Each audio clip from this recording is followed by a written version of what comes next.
उत्पत्ति किताब अध्याय 39। पोतीपर के घर यूसुफ। जब यूसुफ मिस्र में पहुंचाया गया, तब पोतीपर नामक एक मिस्री ने, जो फिरौन का हाकिम और अंगरक्षकों का प्रधान था, उसको इश्माएलियों के हाथ से, जो उससे वहां ले गए थे, मोल लिया।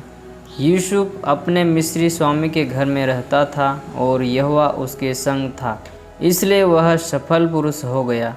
और यूसुफ के स्वामी ने देखा कि यहोवा उसके संग रहता है और जो काम वह करता है उसको यहोवा उसके हाथ से सफल कर देता है। तब उसकी अनुग्रह की दृष्टि उस पर हुई और वह उसकी सेवा टहल करने के लिए नियुक्त किया गया। फिर उसने उसको अपने घर का अधिकारी बनाकर अपना सब कुछ उसके हाथ में सौंप दिया। जब से उसने उसको अपने घर का और अपने सारी संपत्ति का अधिकारी बनाया, तब से यहोवा यूसुफ के कारण उस मिस्र के घर पर आशीष देने लगा। और क्या घर में क्या मैदान में उसका जो कुछ था, सब पर यहोवा की आशीष होने लगी।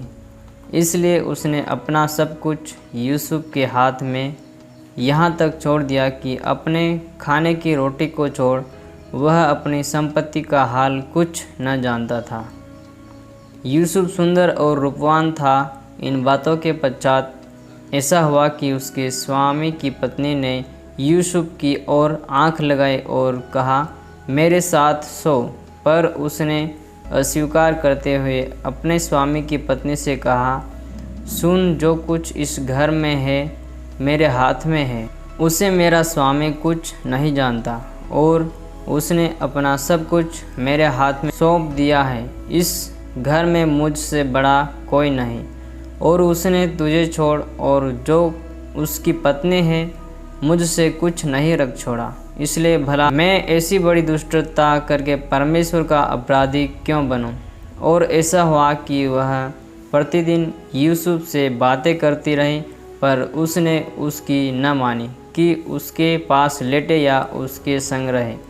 एक दिन क्या हुआ कि यूसुफ अपना कामकाज करने के लिए घर में गया और घर के सेवकों में से कोई भी घर के अंदर न था। तब उस स्त्री ने उसका वस्त्र पकड़कर कहा, मेरे साथ सो।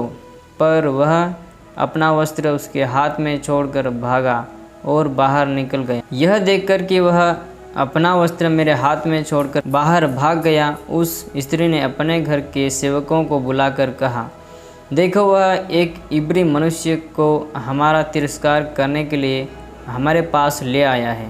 वह तो मेरे साथ सोने के मतलब से मेरे पास अंदर आया था और मैं ऊंचे स्वर से चिल्ला उठी, और मेरी बड़ी चिल्लाहट सुनकर वह अपना वस्त्र मेरे पास छोड़कर भागा और बाहर निकल गया।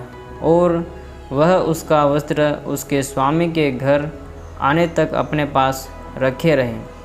तब उसने उससे इस प्रकार की बातें कही, वह इब्री दास जिसको तू हमारे पास ले आया है, वह मुझसे हंसी करने के लिए मेरे पास आया था।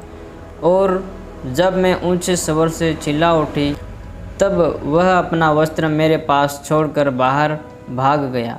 अपनी पत्नी की ये बातें सुनकर कि तेरे दास ने मुझसे ऐसा ऐसा काम किया, यूसुफ के स्वामी का कोप भड़का। यूसुफ का बंदीगृह में डाला जाना।